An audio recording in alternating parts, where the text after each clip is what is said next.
ठीक है, odd even को चेक करने का क्या तरीका सीखा है? ऑड कब होगा बोलो? जब f of x equal to minus f of है। हाँ, एफ ऑफ एक्स पे वैल्यू और एफ ऑफ माइनस या फिर एक्स की जगह माइनस एक्स रिप्लेस करने पे माइनस बाहर आ जाए तो ऑड फंक्शन है ना? Yes sir. ऑड का जो ग्राफ होता है सिमेट्रिक कहां पे होता है? ओरिजिन के अबाउट, है ना? Yes sir. Symmetric about origin.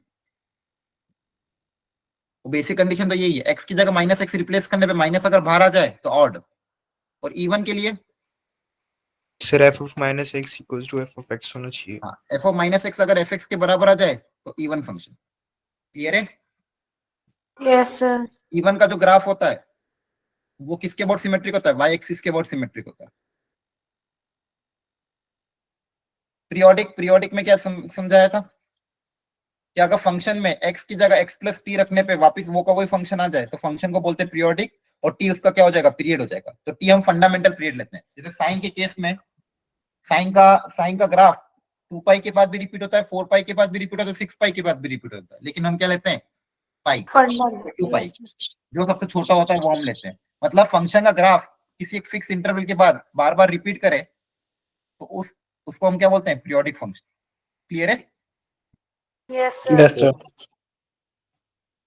अब इस पीरियोडिक फंक्शन में बहुत सारी प्रॉपर्टीज है जिस पे क्वेश्चन बनते थे। पहली चीज कि वो फंक्शन एफ एक्स उसका पीरियड अगर टी है तो एफ ऑफ एक्स में अगर ए से मल्टीप्लाई कर देंगे तो पीरियड कितना हो जाएगा? याद करो, पूरे फंक्शन में x का कोफिशिएंट अगर a से मल्टीप्लाई हो जाए, जैसे 2x हो गया, 3x हो गया, 5x हो गया, एक्स बाय ए सर। हाँ, तो t by a। Very good. Period क्या हो जाएगा ये पूछ रहा हूँ। पहले पीरियड अगर मान लो t है तो बाद में कितना हो जाएगा? t by a। a से क्या कर दोगे? डिवाइड कर दोगे। याद आ रहा है कि नहीं? Yes sir. सो याद करो, ये भूलना नहीं है। इस पीरियोडिक फंक्शन का यूज आपके डेफिनेट इंटीग्रेशन में भी बहुत वो हुआ है, याद आ रहा है? डेफिनेट इंटीग्रेशन में पीरियोडिक फंक्शन के अलग से बहुत सारे क्वेश्चन कराए। Yes sir. ठीक, तो ये पीरियोडिक फंक्शन तो पता ही होना चाहिए। अगर फंक्शन से क्वेश्चन नहीं आया तो इसका यूज डेफिनेट इंटीग्रेशन में कहीं ना कहीं हो जाता है। तो अगर कोई फंक्शन एफ एक्स जिसका पीरियड अगर टी है तो एफ ऑफ एक्स का पीरियड क्या हो जाएगा? टी बाई ए। अच्छा, ऐड करने से कुछ फर्क नहीं पड़ता। अगर मान लो कोई कांस्टेंट ऐड कर रहा हूं तो अभी भी पीरियड वही रहेगा, टी बाई ए। क्लियर है? कांस्टेंट ऐड करने से पीरियड में कोई फर्क नहीं पड़ता। सिर्फ एक्स के क्वोशिएंट को अगर ए से मल्टीप्लाई कर दिया तो पीरियड ए से क्या हो जाएगा? डिवाइड हो जाएगा। एग्जांपल के तौर पे साइन एक्स है, इसका पीरियड मान लो 2 पाई है, तो साइन 5x का पीरियड कितना होगा? 2 pi by 5। 2 pi by 5। Clear है? और पीरियोडिक फंक्शन में 2-3 चीजें और देखी थी। अगर मॉड लग जाए, मॉड साइन एक्स हो गया, मॉड कॉस एक्स हो गया, इनका पीरियड कितना होता था? सर पाई। पाई होता है। फ्रैक्शनल पार्ट का पीरियड बताओ। 0 से 1। हाँ, तो 1 होता है, वो तो रेंज होती है। पीरियड तो 1 होता है ना, ग्राफ 1 इंटरवल के बाद रिपीट करता है। अरे हाँ, है ना? ये सब भूल रहे हो क्या? Yes sir. Yes sir. Sine square हो जाए, कॉस स्क्वायर हो जाए, पावर अगर इवन आ जाए तो भी पीरियड कितना हो जाएगा? पाई। पाई। ठीक है? साइन एक्स कॉस एक्स का पीरियड, तो साइन एक्स हो या कॉस एक्स हो, इनका पीरियड तो 2 पाई होता है, लेकिन मॉड लगने से या पावर इवन होने से पीरियड 2 पाई हो जाता है। सॉरी, पाई हो जाता है। tan x और cot x का तो पीरियड हमेशा ही पाई रहता है। tan x और cot x अगर आप हर पाई इंटरवल के बाद रिपीट करता है। क्लियर है? Yes sir. Yes sir. Yes sir. ठीक है, ये हो गया आपका। तो एक हो गया स्पेशल फंक्शन। थर्ड वेराइटी क्या थी? Special function. Fourth variety composite function. याद है कि नहीं? Yes sir. ना, यस सर। फॉग हो गया, गॉफ हो गया। फॉग या गॉफ पे चीजें कभी कभी पूछ लेते हैं। ठीक है? और कंपोजिट में ही होता है फंक्शनल इक्वेशन। फंक्शन कंपोजिट के बाद, एक कंपोजिट के साथ एक और इसके बाद आता है इनवर्स फंक्शन।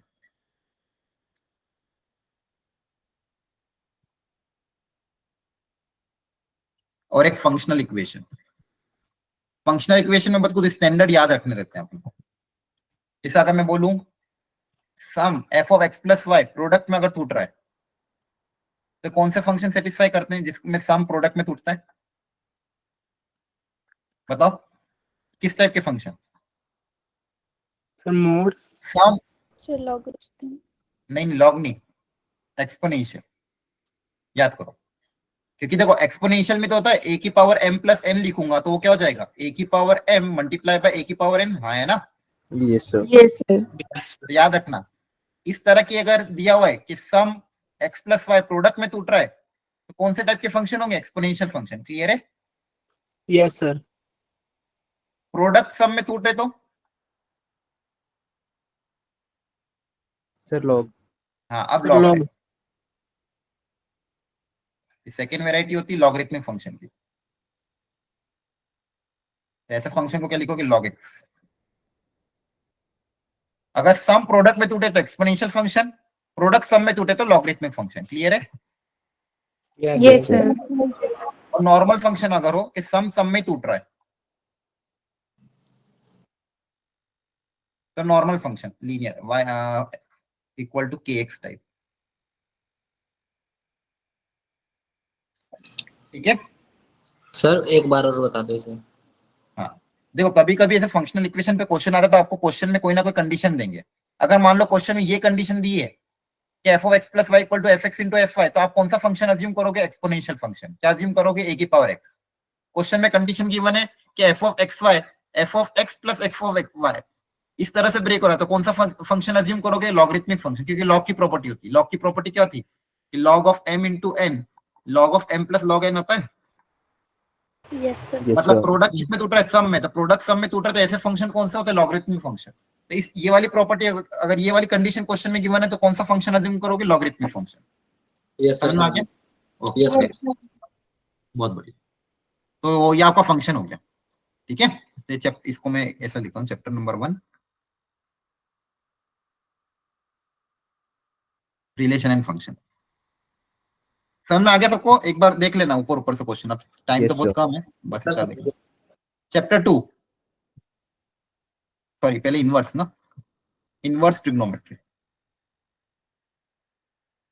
तो देखो इनवर्स ट्रिग्नोमेट्री बहुत छोटा सा चैप्टर है, एक दो क्वेश्चन कभी आ गए तो आ गए, और इसमें से भी स्टैंडर्ड पता रहता है कि भी कौन से टॉपिक है जहां से क्वेश्चन आते हैं।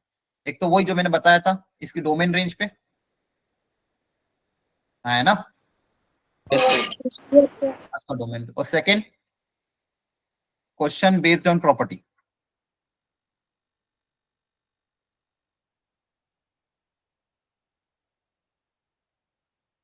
Properties of inverse trigonometric function. तो डोमेन रेंज पे एग्जांपल के तौर पे जैसे मान कोई भी एग्जांपल ले लो, क्या लोगे, जैसे ले लिया ये वाला कॉस इनवर्स, या फिर कुछ भी ले लो, साइन इनवर्स लॉग ऑफ कुछ भी, बेस मान लो 2x-3, ऐसा कुछ ले लिया मैंने। अब साइन इनवर्स के अंदर लॉग भी है और पूछा कहां से कहां तक होगा, तो यहाँ पे तो दो चीजें, क्या क्या चीजें अप्लाई करोगे बताओ? सर x-3 ग्रेटर देन 0 और साइन इनवर्स log 2x-3 होगा सर -1 से 1 के बीच में। हाँ देखो, एक तो लॉग की प्रॉपर्टी की लॉग के अंदर का इनपुट पॉजिटिव होना चाहिए। Yes sir. Yes sir. Yes, sir. Sine inverse के अंदर जो वैल्यू वो कहां से कहां तक लाई करनी चाहिए? -1 to 1. -1। 2 को उधर भेज दोगे तो ये 2 की पावर -1, ये 2 की पावर 1, ये नंबर पावर में चल जाएगा, है ना? Yes, sir. बेस अगर Yes, sir. लॉग में पता था बेस अगर 1 से ज्यादा है तो इनइक्वालिटी का साइन चेंज नहीं होगा, अगर यहाँ पर बेस 1 से कम होता तो साइन चेंज हो जाता, याद है ना? Yes yes sir. Yes, sir. ये लॉग की प्रॉपर्टी याद रखना कि अगर बेस 1 से छोटा होता 0.2 0.3 0.4 तो यहाँ पे जब मैं 2 को या फिर उस बेस को उधर बेचता तो इनइक्वालिटी का साइन चेंज होता, ग्रेटर लेस में कन्वर्ट हो जाता है। लेकिन यहाँ पे बेस 1 से ज्यादा तो कोई फर्क नहीं पड़ेगा, जो है वो का वही, यहाँ से एक्स आ जाएगा। क्लियर है? तो दोनों आंसर का क्या लोग इंटरसेक्शन। आ रही बात समझ में? Yes Yes, sir. सर। दूसरा प्रॉपर्टी बेस्ड। प्रॉपर्टीज क्या क्या होती थी? बहुत सारी प्रॉपर्टी बताई थी मैंने। साइन इनवर्स के अंदर नेगेटिव का क्या होता था? नेगेटिव बार -sin x five sin minus inverse x। और सेम इसके जैसा कौन कौन बिहेव करता है? टेन इनवर्स भी ऐसे ही बिहेव करेगा, कॉसेक भी ऐसे ही बिहेव करेगा, हाँ है ना? Yes, sir. Yes, sir. ये तीनों एक जैसे बिहेव करते हैं। और कौन होते हैं एक जैसे वाले? कॉस इनवर्स में नेगेटिव का क्या होगा? Cos inverse pi minus x. Pi minus cos inverse X, याद रखो। क्लियर है? Yes, sir. Yes, sir. Cot में भी सेम Oh, cosec. Pi और दूसरा minus. Second. Cot. Sec. Clear है? Yes, Yes. sir. Yes, sir. ये तीनों एक जैसे बिहेव करते हैं, ये तीनों एक जैसे बिहेव करते हैं क्योंकि इनकी रेंज एक जैसी होती है। इन तीनों की रेंज कैसी होती है?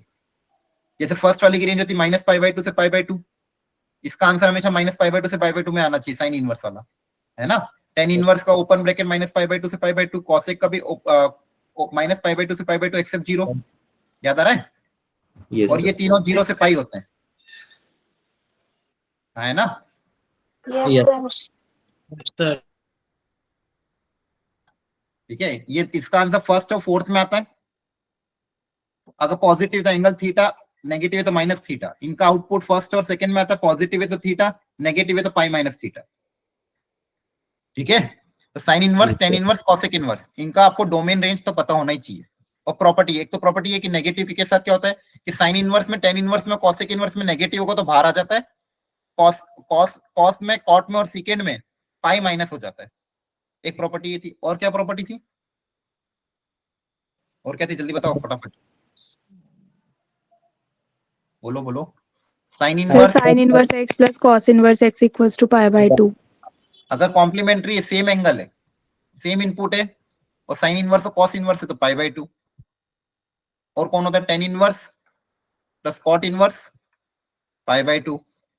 और दूसरा होता है सेक और कॉसेक। ठीक है, Yes, Yes. sir. इसके अलावा जो सबसे इंपॉर्टेंट प्रॉपर्टी जहां से क्वेश्चन आते हैं, sine inverse of sine x, ये एक्स होगा, लेकिन यहाँ पे एक्स में कंडीशन क्या होनी चाहिए? कहां से कहां तक? ध्यान रखो, अब यहाँ पे इनपुट में साइन के अंदर इनपुट है, साइन के अंदर एंगल आता है, और साइन इनवर्स का आउटपुट भी क्या होता है? एंगल। तो -π/2 से π/2 Pi/2.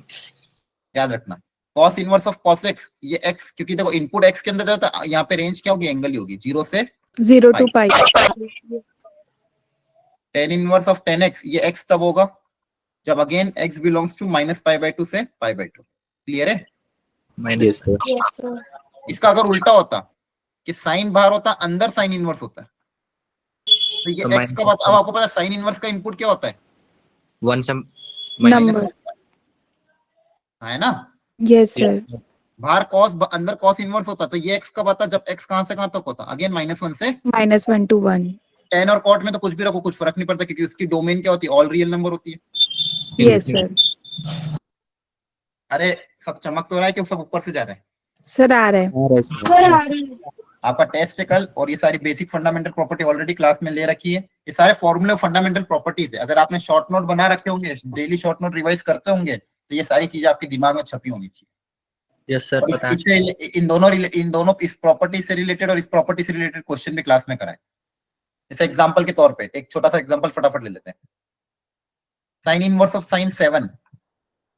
अब प्रॉपर्टी क्या थी कि ये sine inverse of sine x, x तब आएगा जब ये वाली -π/2 से π/2 होना चाहिए। -π/2 से π/2 मतलब -1.57 से 1.57 के बीच में होना चाहिए। Yes, sir. Yes, sir. 7 तो बहुत लार्ज है, तो डायरेक्टली इसका आंसर 7 तो नहीं आ सकता, इसको रिड्यूस करना पड़ेगा। Yes, sir. इसको क्या करना पड़ेगा? रिड्यूस करना पड़ेगा। तो रिड्यूस करने के लिए कुछ सोचना पड़ेगा। तो देखते हैं 7 कौन से पाई के मल्टीपल के आसपास आता है। देखो पाई होता है आपका 3.14, 2 पाई आपका होता है 6.28, 3 पाई अप्रोक्सीमेटली कितना आता है? 9.42 समथिंग, है ना। Yes, sir. Yes, sir. हाँ। अब जो 7 है वो 2 पाई के नजदीक है। Yes, sir. ठीक है, तो कैसे भी करके इसको मुझे रिड्यूस करना है, इस एंगल को रिड्यूस करना है। तो मैं ये सोचता हूँ साइन ऑफ 2 पाई - 7 कितना होगा, क्योंकि मुझे एंगल को रिड्यूस करना है। तो साइन ऑफ 2 पाई - थीटा क्या होता है? कौन सा क्वाड्रेंट? तीसरा. First Fourth quadrant. quadrant. First ना, 2 pi - Fourth, theta fourth, first quadrant. First quadrant में तो sorry fourth quadrant, sorry fourth Fourth quadrant. quadrant. Yes, sir. पाई - थीटा कौन सा क्वाड्रेंट है? Fourth quadrant. फोर्थ क्वाड्रेंट में साइन क्या होता है? Negative. Yes, sir. Yes, sir. -sin7।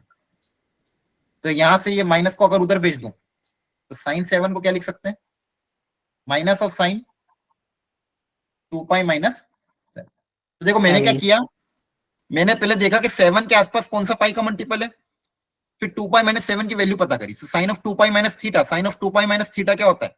Minus sine theta होता है, क्योंकि साइन ऑफ 2 पाई - थीटा, देखो 2 पाई यहाँ पे होता है, और 2 पाई - थीटा करोगे तो फोर्थ क्वाड्रेंट में आ जाओगे। फोर्थ में साइन नेगेटिव होता है, इसलिए साइन ऑफ 2 पाई - थीटा कितना होगा? माइनस साइन थीटा होगा, ठीक है। तो यहाँ से मैंने फिर साइन 7 की वैल्यू निकाली है, माइनस को उधर भेज देंगे, साइन 7 की वैल्यू क्या आ जाएगी, ये तो साइन 7 की जगह ये लिखा जा सकता है। Yes, sir. Yes, sir. आपका क्वेश्चन क्या हो जाएगा, कन्वर्ट साइन इनवर्स साइन 7 की जगह लिखोगे minus of sine 2 pi minus 7। ये क्यों कर रहा हूँ, ताकि एंगल थोड़ा कम हो जाए। एंगल मुझे कहां से कहां तक लाना है, माइनस 1.57 से 1.57 के बीच में लाना है। Yes, sir. अब साइन इनवर्स के अंदर नेगेटिव को क्या होता है, बाहर आ जाता है। Yes, sir. Yes. Yes, sir. Sine inverse के अंदर नेगेटिव बाहर आ जाता है, तो आपके पास क्या बचेगा, 2 पाई माइनस 7। अब चेक कर लेते हैं, अभी 2 पाई माइनस 7 अप्रोक्सीमेटली कितना होगा, 6.28 माइनस 7 मतलब 0.62 something. Yes, Minus of- sir. Negative. Yes, beach sir. में आ रहा है, इसी के बीच में आ रहा, तो ये डायरेक्टली अब बाहर आ सकता है, इसको डायरेक्ट बाहर Yes. माइनस का अंदर भेज दो कि आंसर कितना आ जाएगा, 7 माइनस 2। ठीक है, इस तरह के बहुत सारे क्वेश्चन कराए थे मैंने साइन कॉस टेन में, याद आ रहा है। तो एक वेराइटी आती है जहाँ पे जेईई में बहुत क्वेश्चन आते हैं। तो इसको करने का एक दूसरा तरीका था ग्राफिकल। अगर आपको ये समझ में नहीं आता तो इसका ग्राफ रट लो, अगर ग्राफ याद हो जाएगा तो भी काम हो जाता था, आया ना। Yes, sir. Yes, sir. ठीक है, अब आप देख लेना, आपको ये हो गया। नाउ क्लास लास्ट तक छोड़ना मत आज, चाहे कुछ भी हो जाए, बाकी लेक्चर करो नहीं करो, पर ये लेक्चर करना ही है। पूरा सारा रिवाइज कराने की कोशिश कर रहा हूँ, 11th और 12th दोनों का करूंगा, कोशिश करूंगा जितना हो सके। मैट्रिसेस एंड डिटर्मिनेंट, इसलिए एंड तक अटेंड करना।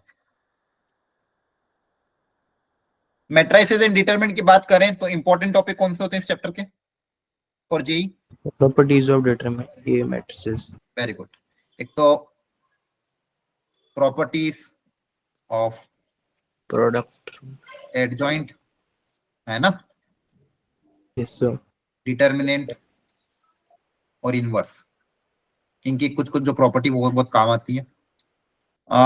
एडजॉइंट की कुछ प्रॉपर्टी, जैसे सबसे standard determinant of adjoint of A क्या होता है, ये determinant की power n-1. n-1, n is the order, याद है। Yes, sir. ये तो सबसे फंडामेंटल है, पता ही होना चाहिए। डिटर्मिनेंट अगर प्रोडक्ट में है तो प्रोडक्ट में डिटर्मिनेंट अलग अलग हो जाते हैं, है ना। Yes, sir. ठीक है, एक तो ये वैरायटी बहुत इंपॉर्टेंट है प्रॉपर्टीज। सेकंड वैरायटी सबसे मोस्ट इंपॉर्टेंट, जहां से गारंटी एक क्वेश्चन आता है, बताओ। Sir, linear inequality. System of equations, है ना। Yes, sir. Yes, sir. 3 equation याद करो, 3 तरह के सॉल्यूशन होते थे, बोलो कौन कौन से। Unique. Unique solution, Many solutions. Infinitely many solution, तीसरा No No solution. No solution अगर है तो इसको एक नाम से और जाना जाता है, इनकंसिस्टेंट, है ना। और इन दोनों Yes, को sir. Consistent. मेन होती है इनकी कंडीशन, क्रैमर्स रूल से कंडीशन सिखाई थी। यूनिक सॉल्यूशन की कंडीशन बताओ,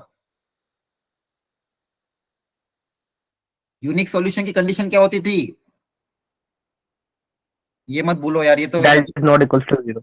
चिल्ला चिल्ला के बोला, एक क्वेश्चन गारंटी जेई में आने वाला है, फिर भी अगर ये भी याद नहीं होगा तो फिर तो क्या होगा। डेल्टा नॉट इक्वल टू 0, है ना। So delta not equal to 0. Yes, sir. Infinite में क्या बताया था, Sir, delta equals to 0. और delta Delta x, delta y, and z is equal to 0. Equal to 0। No solution में Minus. Delta is equal to 0, and delta x, delta y, delta can be 0, not be 0. ठीक है। No solution में Yes, sir. Delta 0 पर delta x not equal to 0, infinite में सब 0 होना चाहिए, unique में delta not equal to 0। Delta क्या होता था, अब डेल्टा मतलब जैसे मान लो, यहीं पे बता देता हूँ, 3 इक्वेशन है, a1x plus b1y plus c1z plus d1 equal to d1 मान लो। दूसरी इक्वेशन है a2x plus b2y plus c2z equal to d2। तीसरी इक्वेशन है a3x plus b3y plus c3z equal to d3। तो डेल्टा मतलब determinant of a1 b1 c1 a2 b2 c2 a3 b3 c3, clear है। Yes, sir. Yes, sir. जो भी x Y Z है उनके coefficient का डिटर्मिनेंट याद रखना, एक्स वाई जेड के कोफिशिएंट का डिटर्मिनेंट, है ना। Yes, sir. Yes, sir. इसका एक वेराइटी और आती थी होमोजीनियस, होमोजीनियस में याद है बस कांस्टेंट टर्म 0 होते थे, और होमोजीनियस किसी दो तरह के सॉल्यूशन होते हैं, या तो यूनिक सॉल्यूशन होगा या इनफाइनाइट सॉल्यूशन होगा। याद आ रहा है? बोलो। Yes. Yes. देखो चैप्टर में ज्यादा चीजें नहीं है, अगर जेई के हिसाब से मैं आपको ये सारी एक बार लिख के भी भेज दूंगा, अपन जब आप जेई की तैयारी करोगे ना उसमें सारी चीजें लिख दूंगा कि क्या कहाँ कहाँ से क्वेश्चन आने वाला, बस उसकी प्रैक्टिस अच्छे से करो। अब जैसे आप फॉर्मूले भूल जाओगे तो फिर मैं भी कुछ नहीं कर सकता। इसी का पार्ट एक होमोजीनियस आता था,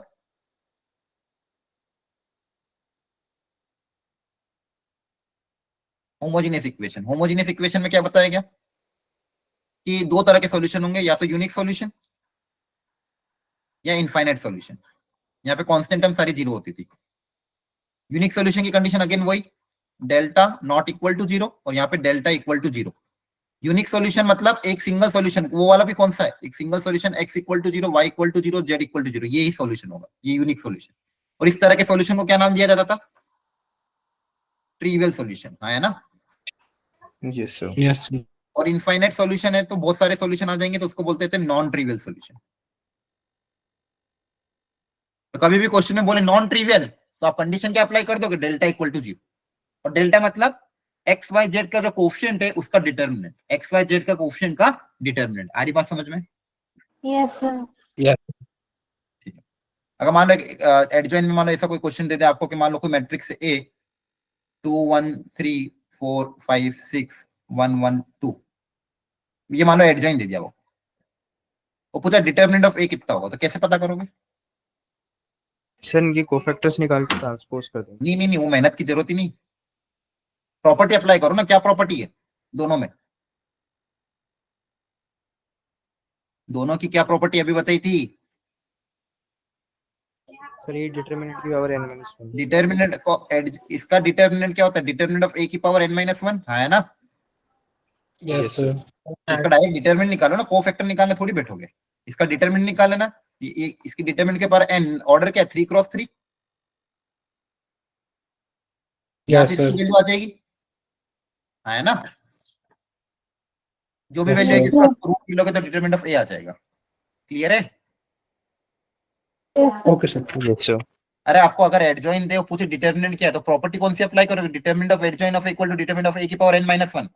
तो डिटर्मिनेंट निकाल लेना एडजॉइन का, जो भी एडजॉइन इसका डिटर्मिनेंट निकाल लोगे, और वो क्या आ जाएगा? डिटर्मिनेंट ऑफ ए का स्क्वायर, स्क्वायर को उधर रूट भेज देना, डिटर्मिनेंट ऑफ ए आ जाएगा, है ना? Yes, sir. या और ये तीनों कंडीशन दिमाग में रखना। Unique solution delta not equal to 0। Infinite solution के लिए क्या बताया गया? Delta x is equal to 0. Delta x, delta y and delta z is equal to 0. हाँ, सारे के सारे 0 हो जाते हैं। तो कोई भी क्वेश्चन में कंडीशन हो डेल्टा डेल्टा एक्स सबको क्या कर दो? 0 से इक्वेट कर दो, है ना? और ऑप्शन देख लो कौन सा मैच कर रहा है। Yes. आगे बात समझ में? ठीक है, बस ये दो वेराइटी सबसे ज्यादा इंपॉर्टेंट इस पूरे चैप्टर में, ज्यादा कुछ नहीं। थोड़ा बहुत क्वेश्चन बस वो इक्वेशंस वगैरह पे दे देते हैं, बट ये दो तो कम से कम आना ही चाहिए, बाकी करो नहीं करो ये दो तो कम से कम आपको करना ही पड़ेगा। ठीक है, ये चैप्टर हो गया। इसके बाद chapter number 4, limit, continuity and differentiability, है ना? Yes, sir. लिमिट्स में जनरली अगर मान लो 0/0 इन्फिनिटी बाय इन्फिनिटी है तो एल हॉस्पिटल अप्लाई कर सकते हैं। Yes, sir. एल हॉस्पिटल में ऊपर का डिफरेंशिएशन अलग, नीचे का डिफरेंशिएशन अलग। अगर दूसरी कोई मेथड फैक्टराइजेशन, रूट वाली टर्म हो तो रैशनलाइजेशन, है ना? इसके बाद Yes, sir. स्टैंडर्ड लिमिट होती है। स्टैंडर्ड लिमिट्स में क्या क्या आता है? Sine x, limit x tends to a, sine of f x upon f x. F x अगर 0 की तरफ जा रहा था ये 1, tan वाला भी 1, है ना? Yes, sir. और 1 माइनस कॉस एफ एक्स 0 की तरफ जा रहा हो, उसकी फंक्शन का नीचे स्क्वायर दिया तो ये कितना आता था? 1/2. 1/2. 1/2। ये स्टैंडर्ड लिमिट। एक्सपोनेंशियल इसमें e की power x minus 1 upon x, ये भी 1। log of 1 plus x upon x, ये भी 1। लिमिट x टेंड्स टू 0, है ना? Yes, sir. ठीक है, तो ये स्टैंडर्ड होती थी एक वेराइटी। है दूसरी वेराइटी कि अगर इन्फिनिटी वाले क्वेश्चन आए तो कोशिश करा करो डिनोमिनेटर में x लाओ, है ना, ताकि ये 0 की तरफ चल जाए। 0 इंटू इन्फिनिटी हो, इन्फिनिटी के पावर 0 या 0 के पावर 0, तो इनको कन्वर्ट करो किसमें? 0/0 में, इन्फिनिटी बाय इन्फिनिटी में, फिर एल हॉस्पिटल अप्लाई कर दो, है ना? लॉग लेके, याद आ रहा है? Yes, sir. 1 की पावर इंफिनिटी वाला क्वेश्चन अगर आता है तो फॉर्मूला क्या बन जाएगा, e की पावर fx माइनस 1 इंटू जी एक्स। क्लियर है? Yes, sir. Yes, sir. ठीक है, तो ये पूरा लिमिट। और किसी बेसिक फंडामेंटल किसी भी फंक्शन की लिमिट कब एग्जिस्ट करेगी, limit exist when left hand limit हाँ। राइट जब लेफ्ट जीरो राइट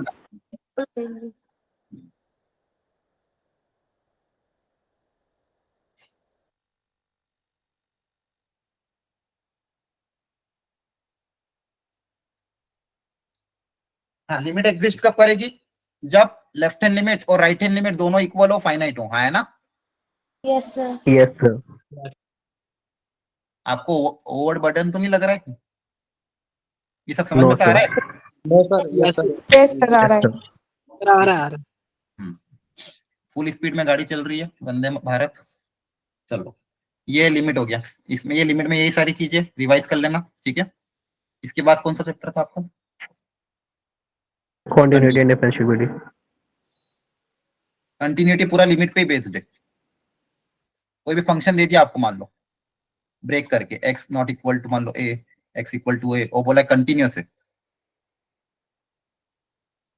तो कंटिन्यूअस अगर होगा तो क्या कंडीशन होगी, कंटिन्यूटी की क्या कंडीशन है? Right hand side. F of A is equals to RHL is equals to LHL. Fundamental के फंक्शन की वैल्यू उस पॉइंट पे लिमिट की वैल्यू के बराबर होनी चाहिए, तो फंक्शन कंटिन्यूअस होगा, है ना? Yes, sir. Yes, sir. Basic fundamental. और मान लो फंक्शन अगर ब्रेक हो रहा है ऐसा, x greater than a less than a, इस टाइप में, तो फिर आप क्या निकालोगे, left hand limit equal to right hand limit equal to the value of the function at that point, है ना? Yes sir Yes, sir. और नॉर्मल ब्रेक हो रहा है x इक्वल टू a और x not equal to a पे, तो function की वैल्यू a पे और limit x tends to a पे, ये दोनों आपस में बराबर होनी चाहिए, तो फंक्शन क्या होगा, कंटीन्यूअस होगा, otherwise not continuous. Clear? Yes, sir. Yes, sir. ठीक है, ये कंटिन्यूटी का हो गया। बस लिमिट प्रॉपर आनी चाहिए, लिमिट के स्टैंडर्ड फॉर्मूला पता होना चाहिए। कंटिन्यूटी के क्वेश्चन कर लोगे ना? Yes sir Yes, sir. Very good. Differentiability में एक ही सिंगल फॉर्मूला है, लेफ्ट हैंड डेरिवेटिव और राइट हैंड डेरिवेटिव अगर ये दोनों आपस में बराबर आ जाते हैं तो फंक्शन डिफरेंशिएबल होगा। याद करो, फॉर्मूला भूल गए, बताओ क्या था, एफ ऑफ A plus बताओ, H minus A H plus H minus F of, upon में H.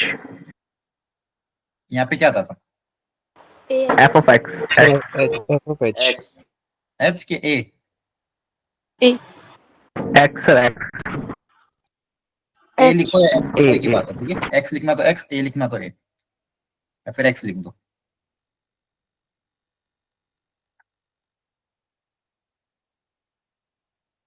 क्लियर है? Yes, sir. Yes, sir. Yes, sir. F of h की जगह बस minus h. Clear? Yes, yes sir. Left hand derivative equal to right hand, function differentiable और graphically sharp corner, ठीक है? ये हो गया आपका। अगर तो बेसिक डिफरेंशिएशन है आपको आता है। इसके बाद नेक्स्ट वेरी इंपॉर्टेंट चैप्टर, कौन सा चैप्टर आएगा, chapter number 5, application sir of एक नॉन डेरिवेटिव। डिफरेंशिएबल वाला कॉन्सेप्ट बता दो ग्राफ में। ग्राफ में फंक्शन नॉन डिफरेंशिएबल तब होगा या तो उस पॉइंट पे वो डिसकंटिन्यूअस हो या उस पॉइंट पे शार्प कॉर्नर हो, ये दो चीजें देखनी है आपको, ठीक है? अगर उस पॉइंट पे फंक्शन डिसकंटिन्यूअस है या फिर शार्प कॉर्नर आ रहा है ग्राफ में, तो फंक्शन क्या हो जाएगा, नॉन डिफरेंशिएबल। क्लियर है? Sir, MOD. Method of differentiation, ठीक है, वो बेसिक फंडामेंटल फॉर्मूले पता ही है ना आपको, मैं डिफरेंशिएशन के फॉर्मूले नहीं बता रहा हूँ, एनसीईआरटी पे अगर आती तो बहुत है। क्लियर है? अरे बोलो, Yes, sir. इतना इंपॉर्टेंट है भी नहीं। एप्लीकेशन और डेरिवेटिव वेरी इंपॉर्टेंट चैप्टर है, और इसमें इंपॉर्टेंट टॉपिक की मैं बात करूं अगर, इसमें एक्चुअली सिलेबस में दो ही चैप्टर है, एक तो मोनोटोनिक फंक्शन और दूसरा Rate of मैक्सिमम, change. है ना? रेट ऑफ चेंज से भी क्वेश्चन आते ही नहीं, वो सिर्फ बोर्ड्स में क्वेश्चन आते हैं। जेई में इन दो टॉपिक से क्वेश्चन आएंगे, या तो मोनोटोनिक से आएगा या मैक्सिमम मिनिमम से, दोनों में से एक क्वेश्चन आ सकता है।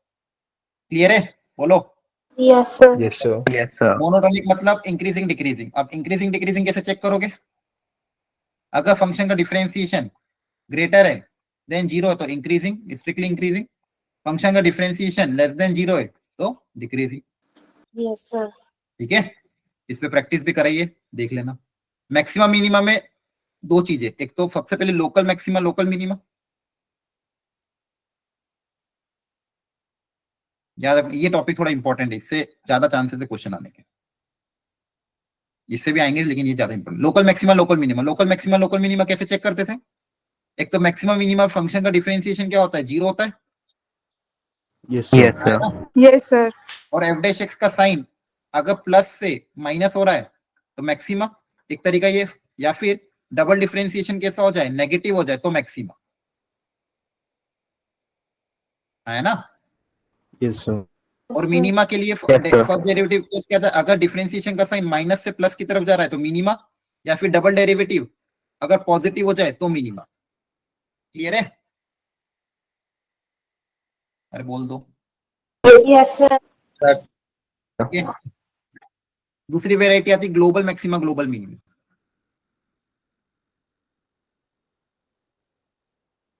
एक क्वेश्चन यहां से भी बहुत आता है, इसमें जनरली आपको इंटरवल देंगे ए से बी, वो पूछेंगे इसकी ग्लोबल मैक्सिमम ग्लोबल मिनिमम, तो कैसे करते थे, ये ग्लोबल मैक्सिमम ग्लोबल मिनिमम या तो एफ ऑफ ए पे आएगी, या एंड पॉइंट पे, या फिर क्रिटिकल पॉइंट पे, है ना।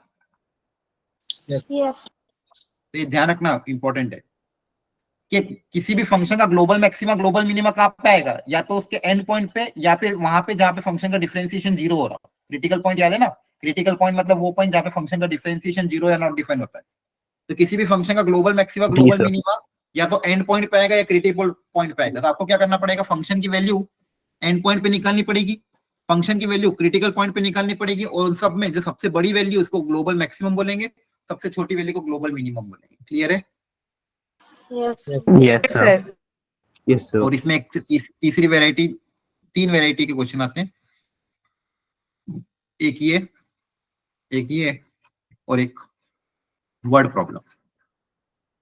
याद है वर्ड प्रॉब्लम कराए थे maximum Yes, right. Yes, sir. एक स्फीयर के अंदर लार्जेस्ट वॉल्यूम का सिलेंडर कितना होगा, कोन के अंदर सिलेंडर मैक्सिमम वॉल्यूम का कितना होगा, कंडीशन वाले, तो वर्ड प्रॉब्लम वाले क्वेश्चन इसमें आते हैं। ये तीन वेराइटी इसमें आती है, और एक दो छोटे छोटे पॉइंट, जैसे point of inflection. Point of inflection किसको बोलते थे? सर जहाँ पे एफ प्लस सिक्स जीरो हो जाता है। क्रिटिकल पॉइंट ऑफ इन्फ्लेक्शन वो पॉइंट जहां पे क्या हो, डिफरेंशिएशन भी जीरो हो और डबल डिफरेंशिएशन भी क्या हो, जीरो। 0. कर की कॉन्केविटी चेंज हो जाए, मान लो पहले कॉन्केव डाउन बाद में कॉन्केव अप, तो कर की कॉन्केविटी चेंज करने वाला पॉइंट होता है पॉइंट ऑफ इन्फ्लेक्शन। यहाँ पे डिफरेंशिएशन और डबल डिफरेंशिएशन दोनों के दोनों क्या होते हैं, जीरो होते हैं। क्लियर है? Yes, sir. Yes, sir. Yes, sir. ये याद रखना। वर्ड प्रॉब्लम का भी ध्यान रखना, अभी कुछ एक दो वर्ड प्रॉब्लम भी करूंगा क्लास के एंड में, याद दिला देना मेरे को। ये एप्लीकेशन ऑफ डेरिवेटिव हो गया। इसके बाद ये B02 के लिए नहीं है, ये बाकी बच्चों के लिए। B02 वाले भी रुक जाना, उनको मैं अलग से थोड़ा सा और करूंगा, जो भी B02 बैच के बच्चे। इसके बाद जो अगला टॉपिक आता है वो आपका आता है टॉपिक नंबर 6, इंटीग्रेशन। देखो इंटीग्रेशन में मैंने आपको पहले ही बताया था, इनडेफिनेट से क्वेश्चन नहीं आते हैं, क्वेश्चन आपको जो सारे आएंगे डेफिनेट इंटीग्रेशन से। जेई में भी इनडेफिनेट के बहुत कम क्वेश्चन आते हैं, लेकिन डेफिनेट इंटीग्रेशन समझने के लिए इनडेफिनेट का आना जरूरी है ना। Yes, Yes, sir. sir. Indefinite integration के आपको फॉर्मूले रटने ही पड़ेंगे, और कोई ऑप्शन नहीं। फॉर्मूले और जो वेराइटी अलग अलग बताई मैंने, वो सारी वेराइटी बताई कि इस वेराइटी का क्वेश्चन आता तो ये करना है, इसमें वेराइटी का क्वेश्चन आता तो ये करना है। वो सारी वेराइटी आपकी एक पेज पे लिखी होनी चाहिए थी अब तक। अगर सारी वेराइटी एक पेज पे लिखी हुई है तो इसके फॉर्मूले एंड डिफरेंट वेराइटी ये पता होना चाहिए कि डिफरेंट वेराइटी को करने का क्या तरीका है। डेफिनेट इंटीग्रेशन में ऑफकोर्स जो इंपॉर्टेंट चीजें, एक तो प्रॉपर्टी बेस्ड क्वेश्चन। प्रॉपर्टी में भी सबसे इंपॉर्टेंट प्रॉपर्टी आपको पता ही है, ए से b f x d x को लिखने का तरीका क्या होता है, को f of a plus b minus x, है ना। Yes, sir. Yes, sir. बाकी एक वो ऑड इवन वाली, और इसका एक प्रॉपर्टी बेस्ड क्वेश्चन, और एक होता है पीरियोडिक वाले क्वेश्चन। ये दो वेराइटी ऑफ क्वेश्चन इंपॉर्टेंट है। क्लियर है? तो एक बार प्रैक्टिस कर लेना आज। डेफिनेट इंटीग्रेशन ये हो गया। इसके बाद डिफरेंशियल इक्वेशन। डिफरेंशियल इक्वेशन में आपके सिलेबस में JEE Mains point of view से जो जहां से क्वेश्चन आएगा वो होता है solution of differential equation. Solution of differential में 3 मेथड बताए थे, linear, variable separable, homogeneous and exact. 4 method तो सॉरी। सबसे पहले पढ़ा था वेरिएबल सेपरेबल, फिर पढ़ा था होमोजीनियस, फिर पढ़ा था लीनियर और फिर पढ़ा था एग्जैक्ट डिफरेंशियल इक्वेशन। उन सब में सबसे इंपॉर्टेंट जो है वो होता है आपका लीनियर डिफरेंशियल इक्वेशन। याद है कि नहीं linear differential equation? Yes, sir. Yes, sir. Linear को पहचानने का तरीका सिंप्लीफिकेशन के बाद dy बाई dx का टर्म हो, कोफिशिएंट यहाँ पे 1 होना चाहिए, y की पावर 1 होनी चाहिए, और जो बची हुई चीज है px और q a function of x हो या फिर कांस्टेंट हो, ये क्या होने चाहिए, या तो कांस्टेंट हो या फिर फंक्शन ऑफ x, है ना, px और qx। तो अगर इस तरह की वैरायटी है तो इसको अपन बोलते हैं लीनियर डिफरेंशियल इक्वेशन। लीनियर को सॉल्व करने का तरीका सबसे पहले क्या निकालते हो, इंटीग्रेटिंग फैक्टर e की power integration Yes, sir. dx, और सॉल्यूशन क्या होता है y into integrating factor equal to integration of q into integrating factor plus c। याद है ना? Yes, sir. Yes, sir. Yes, ये sir. वैरायटी पता होनी चाहिए, इससे क्वेश्चन आता है। क्लियर हो गया? Yes, sir. Yes, sir. तो ये 12th के टॉपिक हो गए। अब 11th में इंपॉर्टेंट चैप्टर हमें B1 B2 दोनों, ये B2 के हिसाब से बता रहा हूं। एक तो बाइनोमियल,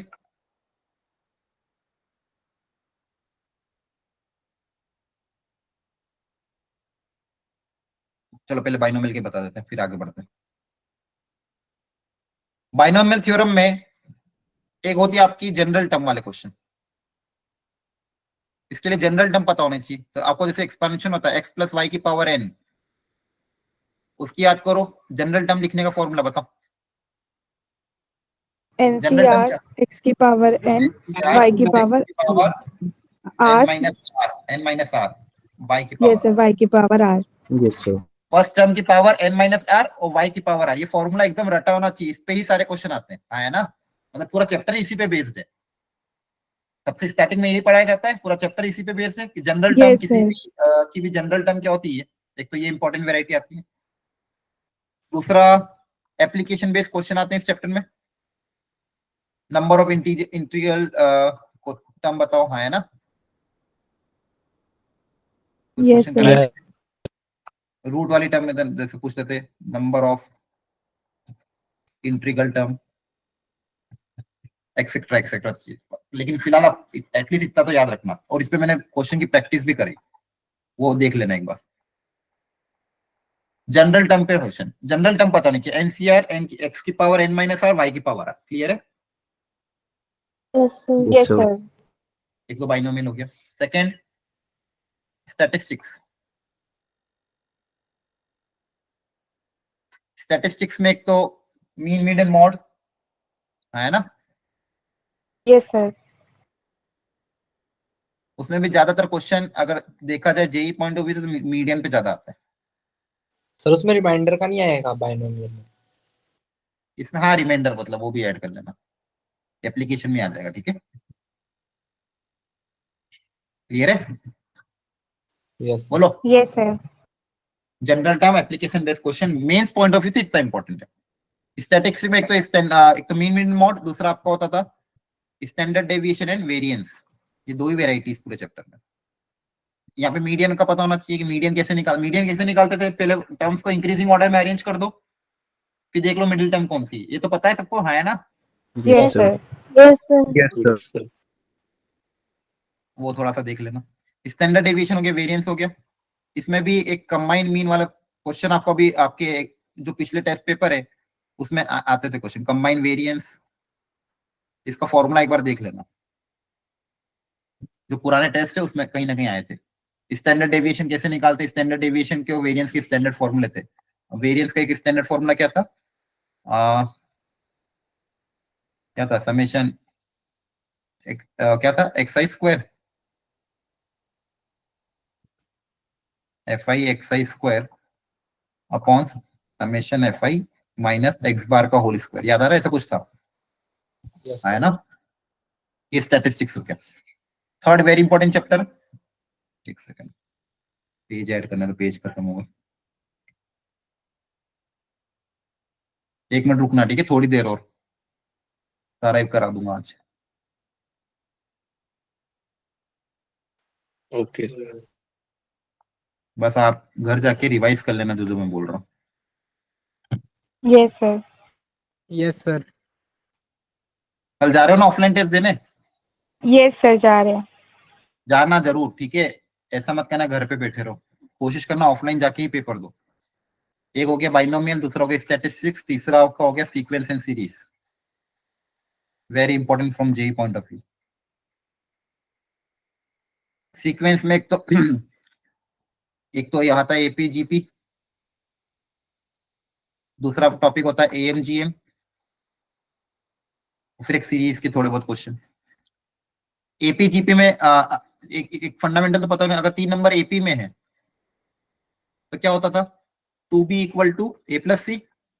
यस सर। 3 नंबर अगर जीपी में तो मिडिल का स्क्वायर इक्वल टू फर्स्ट और लास्ट का प्रोडक्ट, यस है सर। ना। और एक प्रॉपर्टी क्या होती थी, अगर मान लो एबीसी अगर एपी में है या फिर जीपी में है तो लॉग ए लॉग बी लॉग सी किस में हो जाएंगे, एपी में। एपी में। अच्छा एबीसी अगर एपी में है तो 1/a 1/b 1/c एचपी में होते, वो तो पता ही होगा। Yes sir. यस सर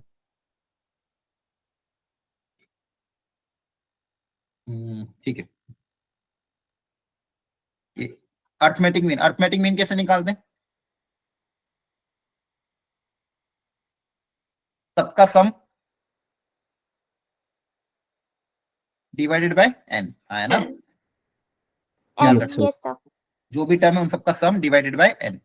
अब मान लो आपको कोई जनरल सीरीज दे दो, आप क्या करना, मान लो कोई सीरीज गिवन है, मान लो 1 into 2 plus 2 into 3 plus 3 into 4 up till n into n plus 1, इसका अर्थमेटिक मीन अगर निकालना तो आप क्या लिखोगे, पहले जनरल टर्म, इसकी जनरल टर्म क्या हो जाएगी, r into r plus 1, है ना।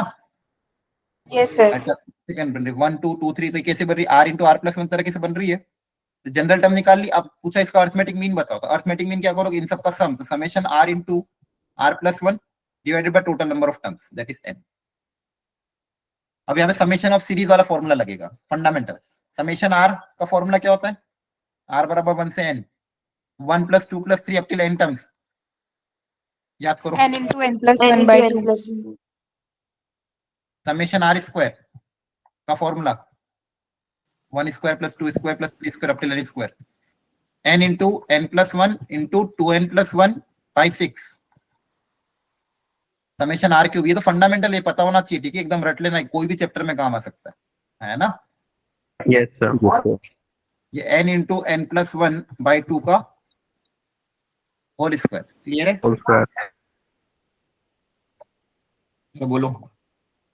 Yes sir. यस सर ठीक है, ये हो गया सीक्वेंस सीरीज स्टैटिस्टिक्स बाइनोमियल, और कौन सा चैप्टर होता है, परम्यूटेशन कॉम्बिनेशन। एक तो फंडामेंटल क्वेश्चन पीएनसी पे बेस्ड, और दूसरा important topic division and distribution.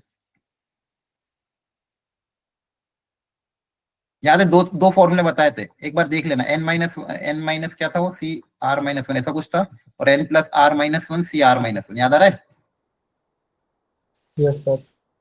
है ना।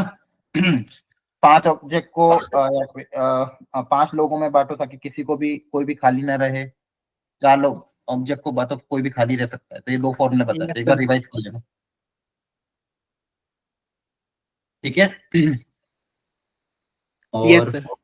और कौन सा चैप्टर रह गया, बाकी तो देखो कोऑर्डिनेट ज्योमेट्री तो बहुत बड़ा है, तो उसको तो मतलब नहीं है, अगर आता है तो करके आना, नहीं आता तो अभी के लिए छोड़ देना, अब एक रात में कुछ कर नहीं पाओगे, ये छोटे छोटे चैप्टर है, एटलीस्ट इनका अच्छे से करके चल जाना, क्लियर है। Yes sir. Yes sir.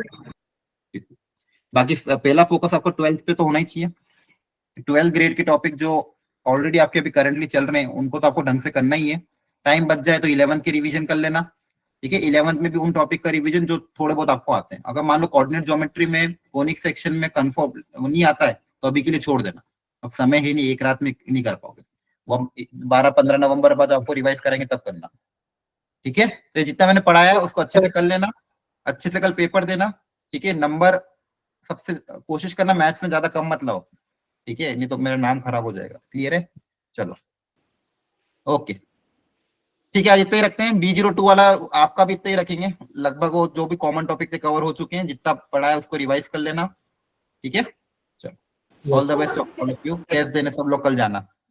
Bye, good night, take care. Thank you, sir. Bye, Bye. sir. Bye.